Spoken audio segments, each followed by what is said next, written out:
வணக்கம். தருமபுரி எஸ்பி ஐயா அஸ்ராகார் ஐயா கிட்ட நேரடியாக கொடுக்கப்பட்ட மனுவில் சரியான முறையில் விசாரிக்கவில்லை. ஏனென்றால் அறிவியல் திருட்டு நடந்திருக்குது என்று விஞ்ஞானி B.O. ஜெயபாண்டியன் நான் பேட்டன் ரைட் ஆஃபீஸில் போய் வாங்கிட்டு வந்த இந்த தேதியில் பதிவாகிருக்குது. இது வேற ஆள் பேரில் பதிஞ்சு வந்திருக்குது, என்னுடைய பார்ட்னர்ஸ்ன்னு சொல்லி அவர் என்னுடைய பேரில் பதிஞ்சு அவருடைய அட்ரஸ்க்கு வரும்னு சொன்னதை வேறு மாதிரி மாற்றி பதிஞ்சிருக்காங்க. என்னுடைய மயனிடம் இருந்து என்னுடைய டிராயிங் எல்லாத்தையும் திருடி நேஷனல் அளவில் பதிவு பண்ணியிருக்கிறாங்க. எனக்கு எந்த விதத்திலும் செல்லாது என்று சொல்லுகிறார்கள் பேட்டன் ரைட் ஆஃபீஸர்.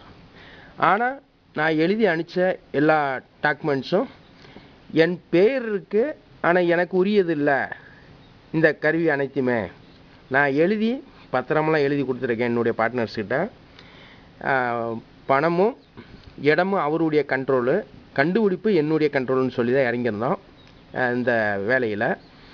இது பேட்டன் ரைட் ஆஃபீஸில் எனக்கு லெட்ரு வரலன்னு சொல்லி பேட்டன் ரைட் ஆஃபீஸ்க்கே போய் இந்த இதை வாங்கியிருந்தேன். இந்த நகலை இதை வச்சு தான் நான் கேஸ் கொடுத்துருந்தேன். அதுக்கப்புறம் எஸ்பி ஐயா எனக்கு என்னுடைய இதை நடவடிக்கை எடுத்தார். எடுத்துட்டு அவர் எடுத்த பிறகு இந்த இது வந்தது. இதில் இதை ஒரிஜினல்னு சொல்லி என்னுடைய வக்கீல்னு சொல்லியிருந்தார். இது சுதர்சன் ட்ரேடர்ஸ்ன்னு போட்டிருக்கு, இதுதான் வேறு பேரில் பதிவு பண்ணியிருக்காங்க, இதுக்கு எஃப்ஐஆர் போட்டு எனக்கு கொடுங்க, நான் தகவல் உரிமை சட்டத்தில் போட்டு என்னாண்டு உண்மையை தெரிஞ்சுக்கணும் அப்படின்னு சொல்லி கேட்டிருந்தேன். அது அவர் இந்த லெட்ரு வந்த உடனே எனக்கு நான் படிப்பறிவு இல்லாததுனால இதில் எஸ்பின்னு போட்டிருக்கு பார்த்தீங்களா, நான் இந்த லெட்ரு கேஸ் கொடுத்த வாசி இந்த தான் நான் படித்து பார்த்துட்டு எஸ்பின்னு போட்டிருக்கு, அப்போ நம்ம எஸ்பி ஆஃபீஸில் கொடுத்ததுனால நம்மளுக்கு இந்த ஒரிஜினலை அனுப்பிச்சி விட்ருக்காங்க அப்படின்ட்டு எஸ்பி ஐயா அஸ்ராகார் ஐயாவுக்கு நான் நன்றி கடிதம்லாம் எழுதியிருந்தேன். ஹிந்து பத்திரிகை நாளிதழ் விஜயகுமார் சாருக்கும் எழுதியிருந்தேன் நன்றி கடிதம். எனக்கு வந்துருச்சுன்னு சொல்லி வந்திருந்தாலும் இதுலேயும் அந்த போர்ஜரி இருக்குது. இதை பார்த்தும் இதை நடவடிக்கை எடுக்காமல் இந்த கேஸ் 1 வருஷத்துக்கு மேலே ஆகுது. எஃப்ஐஆர் போடலை. எஃப்ஐஆர் போட்டால் தான் தகவல் உரிமை சட்டத்தில் போட முடியும்னு சொல்லியிருக்காங்க. இந்த லெட்ரு இப்போ புதுசாக வந்த லெட்ரு. இந்த லெட்டரில் என்னுடைய பேர் எல்லாமே போட்டு தபால் ஆஃபீஸுக்காரர் எனக்கு லெட்ரு வந்திருக்குன்னு கொடுத்தாரு. இந்த கடிதத்தில் வந்தது தான் இந்தது. இதை கொஞ்சம் பாருங்கள்.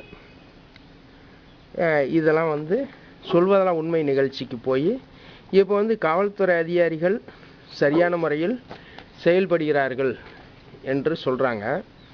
ஆனால் ஒரு சாதாரண எஃப்ஐஆர், ஒரு குற்றம் பெரிய அளவில் நடந்திருக்குது.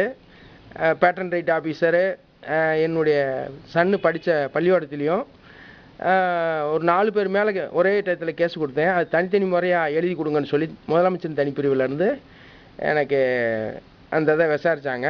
அவங்களும் எஃப்ஐஆர் தரல. ஏன் எஃப்ஐஆர் தரல என்கிற காரணத்துக்காக சொல்வதெல்லாம் உண்மை நிகழ்ச்சிக்கு போய் இந்த டாக்குமெண்ட்ஸ் எல்லாம் கொண்டு போய் கொடுத்து நியாயம் நீதி கேட்பதற்காக போக இருக்கிறேன். அதை யூடியூப்பில் எல்லா பொதுமக்களும் பார்ப்பதற்கு நான் செய்தது. இது எனக்கு பேட்டன் ரைட்டு உடைய ஆஃபீஸர் கொடுத்தது. அந்த ஆஃபீஸில் போய் வாங்கி வந்திருந்தேன். 2014 அன்று புது வருஷத்து அன்றைக்கு எனக்கு கொடுத்தாங்க.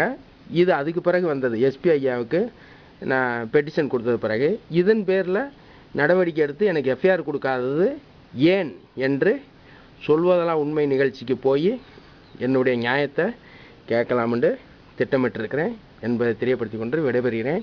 ஏனென்றால் புதிய தலைமுறையில் இந்த தேதியில் காவல்துறை அதிகாரிகள்லாம் ஒரு சிலர் பணத்தை வாங்கி வேலை பார்க்குறாங்க அப்படின்ட்டு பெரிய அதிகாரிகள் சொன்னதை நான் புதிய தலைமுறை டிவிலையும் பார்த்தேன். இதை நேரடியாக சொல்வதெல்லாம் உண்மை நிகழ்ச்சிக்கு போய் நேரடியாக நியாயத்தை கேட்க வேண்டும் என்று முடிவெடுத்திருக்கிறேன் என்பதை இதற்கு கீழே 3 வீடியோ இருக்கும். அந்த வீடியோவை பாருங்கள். போலீஸ் அதிகாரியெல்லாம் என்ன பேசியிருக்கிறாங்க அப்படின்றத ஒரு சிலது நான் காப்பி பண்ணி வச்சுருக்கேன்.